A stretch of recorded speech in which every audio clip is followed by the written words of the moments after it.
As you can see behind me, this parking lot is empty. In fact, this time last year, the park was filled with people riding water slides and relaxing down the lazy river. Today I spoke with the owner of the only water park here in Savannah who says Surf Lagoon is closing its doors for good. And what's taking its place?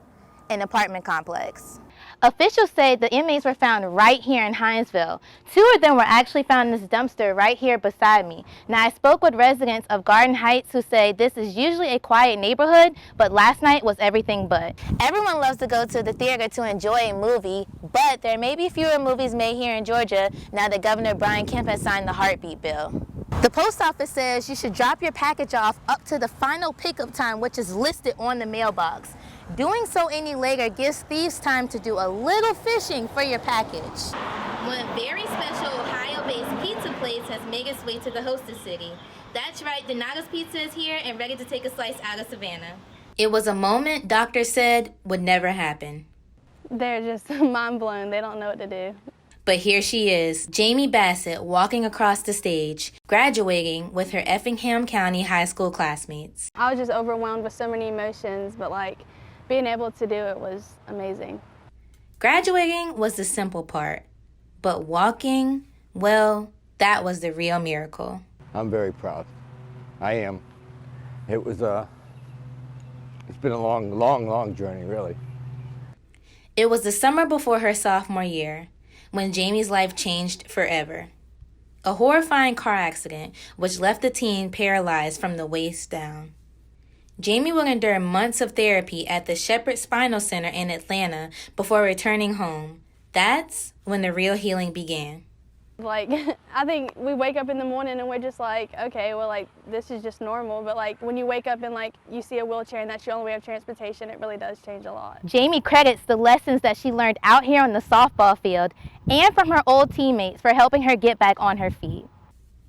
The Effingham community supported Jamie every step of the way. Her softball teammates and coaches there by her side as she threw out the first pitch at a game shortly after she returned to school.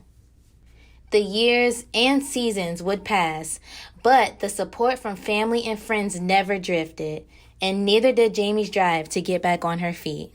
The community, businesses, everybody who's reached out to us, thank you. They were like my backbone, literally. Yeah, a lot of the softball players and just people in school in general were there for me. Officials say the inmates were found right here in Hinesville.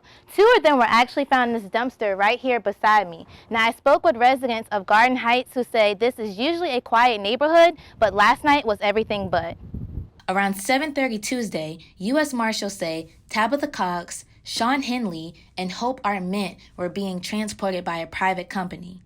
During the transport, they stopped at a TA truck stop on US 17 and were let out of the vehicle while the driver took a bathroom break. I don't know exactly how it happened, but somewhere in that transition of being outside of their vehicle, they were able to run away. Cuffed and shackled, the 3 prisoners made it from Richmond Hill to Hinesville. I spoke with several residents off camera who say they were startled by the threat and the large police presence, but they were told to stay inside with the doors locked. But luckily, everything worked out. We're glad our community helped, and that they stayed inside and didn't try to crowd us. Henley was spotted walking down the street in Garden Heights this morning, while Cox and Arment were found hiding in a dumpster near an apartment complex shortly after. Several agencies assisted in this search, including Chatham County, Liberty, and Bryan Sheriff's Departments. Everybody working together really made it better than it could have turned out a lot worse. Authorities are telling me that those prisoners have been transported to Tennessee. Reporting live from Hinesville, I'm Typhani Gray.